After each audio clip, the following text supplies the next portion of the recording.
لاہور میں موجود نواز شریف کی رہائش گاہ کو ریونڈ محل کہا جاتا ہے۔ یہ نواز شریف کی والدہ کے نام پر ہے۔ ریونڈ محل کا احاطہ 1700 ایکڑ یا 13,600 کنال ہے۔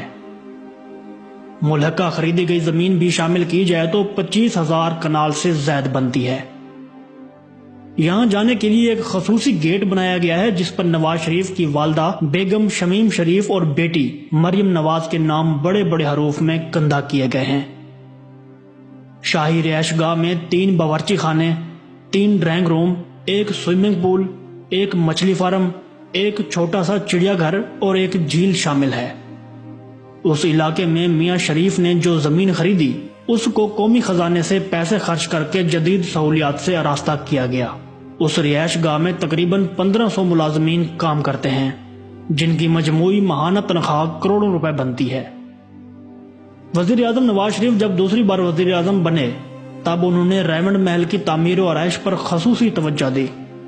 تعمیرات کا یہ کام FWO کو سونپا اور ہنگامی بنیادوں پر اس کام کی تکمیل کے احکامات جاری کیے گئے۔ نواز شریف نے دوسری بار اقتدار حاصل کرنے کے فوراً بعد ریونڈ کی رہائش گاہ کو وزیر اعظم کیمپ آفس کا درجہ دے دیا اور یوں وفاقی ادارہ PWD کو اس رہائش گاہ کے تمام اخراجات اور ترقیاتی پروجیکٹس کے اخراجات ادا کرنے کا پابند قرار دے دیا۔ اس حوالے سے برطانیہ کے اخبار سنڈے ٹائمز میں ایک مضمون شائع ہوا تھا جس میں لکھا گیا کہ ریونڈ میں ہزاروں ایکڑ رقبے پر پھیلی ہوئی نواز شریف کی جائیداد ایک ایسے شخص کی جانب سے اپنی دولت کی بے جان نمود و نمائش ہے جو غریبوں کی زندگی بدل دینے کے نظریے کے ساتھ فروری 1997 میں برسر اقتدار آیا تھا۔ ناظرین گرامی، شریف خاندان نے ریونڈ کی زمین 13 کروڑ روپے میں خریدی تھی۔ اس سے قبل 26 جولائی 1992 کو اسلام آباد سے ایک شاہی فرمان جاری ہوا تھا۔ یہ فرمان کمشنر لاہور ڈویژن کے نام تھا۔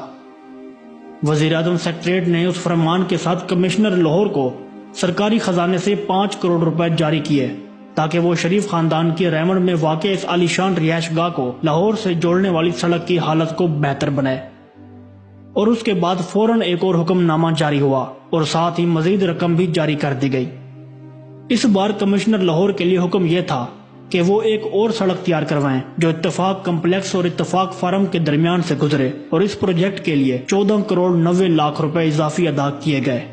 بہت شروع کے اقدام کے طور پر PWD کی طرف سے رہائش گاہوں اور وزیر اعظم کیمپ آفس کی تزئین و آرائش کے لیے 8 کروڑ روپے کی سمری وزیر اعظم ہاؤس کو بھیجی گئی جو چند لمحوں میں منظور ہو کر وزارت خزانہ کے پاس پہنچ گئی، اور اگلے 24 گھنٹوں میں اس شاہی رہائش گاہ پر ترقیاتی کام شروع ہو چکا تھا۔ یہ ایک طرح سے وزیر اعظم ہاؤس کی طرف سے کھلی جارحیت تھی کیونکہ ریاستی قوانین کے مطابق کسی کیمپ آفس پر مستقل نوعیت کی کوئی تعمیرات نہیں کی جا سکتی، لیکن ان تمام قوانین اور ضوابطوں کو رون دیا گیا۔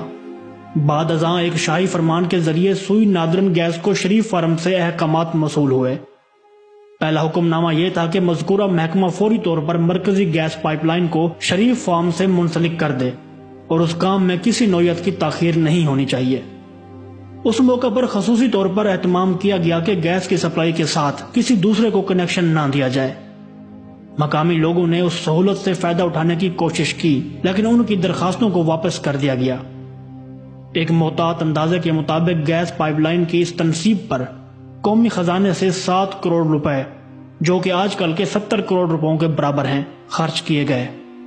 وفاقی محکموں سے بھاری رقم وصول کرنے کے بعد دوسرا مرحلہ پنجاب حکومت کی طرف سے شروع ہوا۔ وزیر اعظم کے بھائی میاں شہباز شریف نے ضلع کونسل لاہور کو ایک حکم جاری کیا جس میں کہا گیا تھا کہ ضلع کونسل فوری طور پر 20 فٹ کارپیٹڈ سڑک تیار کروائے جو شریف فارم کے درمیان سے گزرے۔ فوری طور پر بھاری اخراجات کے بعد شہباز شریف کے حکم کی تعمیل کرتے ہوئے ضلع کونسل نے ایک شاندار سڑک تعمیر کرا دی۔ اس کے بعد ایک اور حکم نامہ جاری ہوا جس کے مطابق ضلع کونسل لاہور نے اڈا پلاٹ ریونڈ سے شریف فارم تک نہر کے دونوں کناروں پر سڑک کو شریف فارم تک پہنچا دیا۔ ریونڈ فارم پر قومی خزانے کے بے تحاشا اصراف سے صرف فارم کے لیے ترقیاتی کام تو جاری رہا لیکن قریبی دیہات کو یکسر نظر انداز کر دیا گیا۔ صرف شریف فارم کو مختلف بڑی سڑکوں سے جوڑنے کے لیے جو سڑکیں بنائی گئیں اس پر 32 کروڑ روپے خرچ ہوئے، لیکن 7 ملحقہ دیہات میں اینٹوں سے بنی ہوئی سڑکیں بھی نہ تھیں۔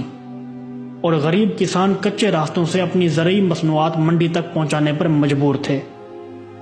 انہیں شریف فارم کو آنے والی گیس کی مین پائپ لائن سے بھی کنیکشن نہ دیے گئے اور نہ بجلی کے کنیکشن دیے گئے۔ شریف فارم کے ساتھ ہزاروں ایکڑ پر جوبلی ٹاؤن نامی اسکیم کا اعلان کیا گیا۔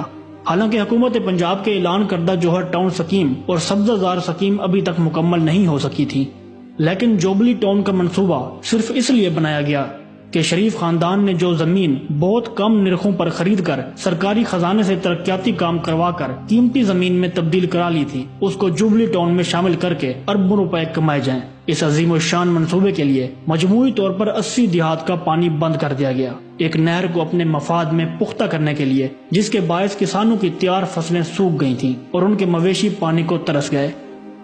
مقامی کسانوں نے اس ظلم کے خلاف جب احتجاج کرنا چاہا تو ان پر چڑھائی کر کے پنجاب پولیس کے جوانوں کو حکم دیا گیا، جنہوں نے غریب نہتے کسانوں کی خوب مرمت کی۔ ناظرین گرامی، واضح ہے کہ اس شاہی حکم نامے سے پہلے 80 مقامی دیہات کو اس نہر سے پانی حاصل ہوتا تھا اور اس سے لاکھوں ایکڑ اراضی سیراب ہوتی تھی۔